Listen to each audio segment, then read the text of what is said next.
Dome Thomas de Castro. ఈయన Catholic church కి మొదటి భారతీయ బిషప్ అయిన డోమ్ మాథ్యూస్ డి క్యాస్ట్రో యొక్క మేనల్లుడు.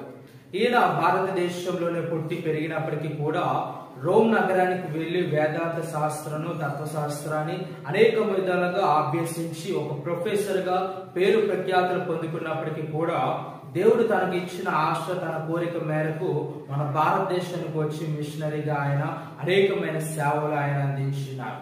1674లో మన భారతదేశానికి వచ్చి క్రైస్తవ మిషనరీ యొక్క పరిచర్యను ఆయన ప్రారంభించినారు.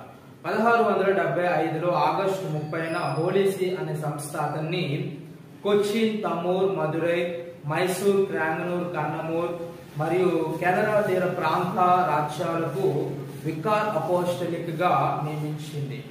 అతడు కేరళలోని ప్రస్తుత వరప్పులలో ఉన్న లాటిన్ క్యాథలిక్ ఆర్చ్ డియోసిస్ ఆఫ్ వెరాపోలి యొక్క వికార్ అపోస్టలిక్ కూడా కొనసాగించిన. ఈయన చేసిన మిషనరీ యొక్క పనులు, సేవా కార్యక్రమాలకు మెచ్చి కెనరా పాలకులు ఆయనకు ఒక భూమిని బహుమతిగా ఇచ్చినారు.